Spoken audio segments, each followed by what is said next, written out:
Today, North Korea said that leader Kim Jong-un was briefed on his military's plans to launch missiles into waters near Guam as part of an effort to create enveloping fire near the U.S. military hub in the Pacific.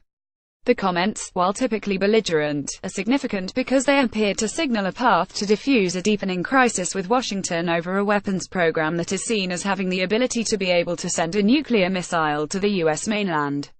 During an inspection of the Army's strategic forces, Kim praised the military for drawing up a close and careful plan and said he would watch the foolish and stupid conduct of the Yankees a little more before deciding whether to give an order for the missile test, the North's official Korean Central News Agency said. Kim said North Korea will conduct the planned missile launches if the Yankees persist in their extremely dangerous, reckless actions on the Korean peninsula and its vicinity, and that the United States should think reasonably and judge property to avoid shame, the news agency said. Lobbing missiles toward Guam would be a deeply provocative act from the U.S. perspective. U.S. Defense Secretary Jim Mattis said the United States would take out any such missile seen to be heading for American soil and declared any such North Korean attack could lead to war. Kim's comments, however, with their conditional tone, seemed to hold out the possibility that friction could ease if the United States made some sort of gesture that Pyongyang considered a move to back away from previous extremely dangerous, reckless actions.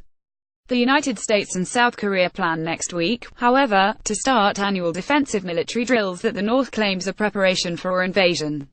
On Monday, Marine Corps Gen. Joseph Dunford held a series of meetings with senior South Korean military and political officials and the local media. He also made comments that appeared to be an attempt to ease anxiety over tit-for-tat threats between President Donald Trump and North Korea, while also showing a willingness to back up Trump's warnings if need be. Dunford, the chairman of the Joint Chiefs of Staff, said the United States wants to peacefully resolve tensions with North Korea. But Washington is also ready to use the full range of its military capabilities in case of provocation, Dunford said. Dunford is visiting South Korea, Japan and China after a week in which Trump declared the U.S. military locked and loaded and said he was ready to unleash fire and fury if North Korea continued to threaten the United States. The Korean People's Army's strategic forces said last week that it would finalize by mid-August a plan to fire 4 intermediate ballistic missiles near Guam, which is about 3,200 kilometers 2,000 miles from Pyongyang, and send it to Kim for his approval. The North Korean plans to fire near Guam are based on the Hwasong-12, a new intermediate-range missile the country successfully fly-tested for the first time in May. The liquid-fuel missile is designed to be fired from road-mobile launches and has been previously described by North Korea as built for attacking Alaska and Hawaii. The North followed the May launch with 2 flight tests of its Hwasong-14 ICBM last month. Analysts said that a wide swath of the continental United States, including Los Angeles and Chicago, could be within reach of those missiles, once perfected.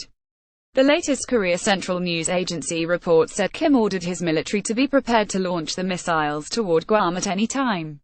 If the planned fire of power demonstration is carried out because of U.S. recklessness, Kim said it will be the most delightful historic moment when the Hwasong artillerymen will ring the windpipes of the Yankees and point daggers at their necks, the news agency reported. North Korea is angry about new United Nations sanctions over its expanding nuclear weapons and missile program and annual military drills between Washington and Seoul beginning later this month that Pyongyang condemns as invasion rehearsals. Kim said that the United States must make a proper option first and show it through action, as it committed provocations after introducing huge nuclear strategic equipment into the vicinity of the peninsula, and that it should stop at once arrogant provocations against North Korea, the Korean Central News Agency said. Trump has declared the U.S. military locked and loaded and said he was ready to unleash fire and fury if North Korea continued to threaten the United States. South Korean President Moon on Monday called for a peaceful solution to the nuclear standoff, saying that there must not be another war on the Korean peninsula, according to his office. In a meeting with top aides at the presidential Blue House, Moon said South Korea would work to safeguard peace on the peninsula in cooperation with the United States and other countries. Moon said North Korea must stop issuing menacing statements and provocations.